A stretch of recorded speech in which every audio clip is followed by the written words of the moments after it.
I'm Ani, and welcome to the Cal Connection. Today we'll be talking about movie theaters.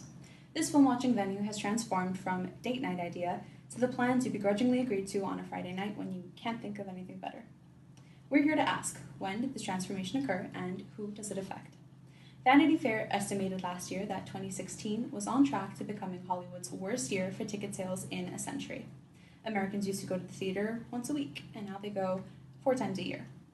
Movie theater attendance could be declining for a number of reasons. Perhaps they're becoming less relevant as a pastime, their content might be becoming unoriginal, or maybe it's those ticket prices that everybody loves to complain about. The Atlantic even thinks that this, like everything else, is a millennial problem. Increased fragmentation of young audiences, supplemented by more easily accessed films and viewing technologies, will continue to drive audiences into their homes and away from movie theaters. We took to the streets of Berkeley to ask a resident what he thought about his recent movie-going experiences. So today we have here with us Arthur, and he's a student at UC Berkeley. Arthur, could you tell us what was the last movie you saw?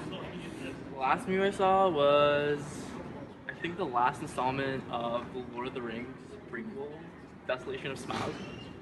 So, why did you see this in theaters? A bunch of my friends were going to the local theater that has reclining seats, so that's a huge factor for me. And would you say that your movie watching practices in theaters have dwindled in the last couple of years? Definitely. I definitely don't take the time to go to theaters when I can be in the comfort of my own home, in my bed, watching Netflix. So, do you think there's anything that would convince you to go to a movie theater? Well, comfort is huge for me, so reclining seats would be awesome. And plus food.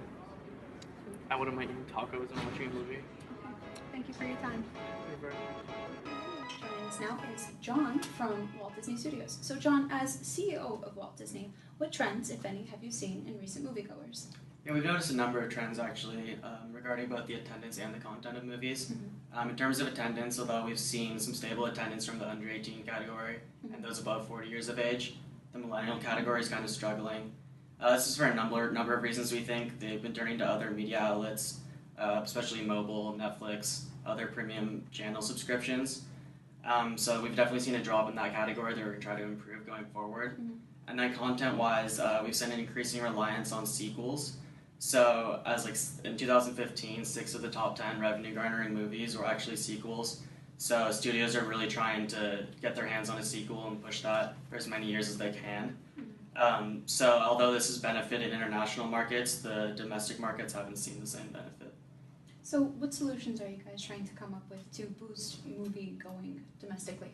Yeah, so we've thought about that. It's tough. I mean, I think overall we need to create a more memorable experience for moviegoers, kind of create a distinction between the at-home movie theaters that millennials are kind of experiencing and the actual experience of the immersive experience of going to the movies. So I think we can do this through a number of ways. We can improve the experience by maybe kinetic seats, 4D, so smell, including smell, movement, and maybe a greater focus on virtual reality going forward. Well, John, thank you so much for joining us. Thanks for having me. This has been the Cal Connection with Ani. Join us next week, and we'll be talking about why Chris Pratt is in every single movie franchise now.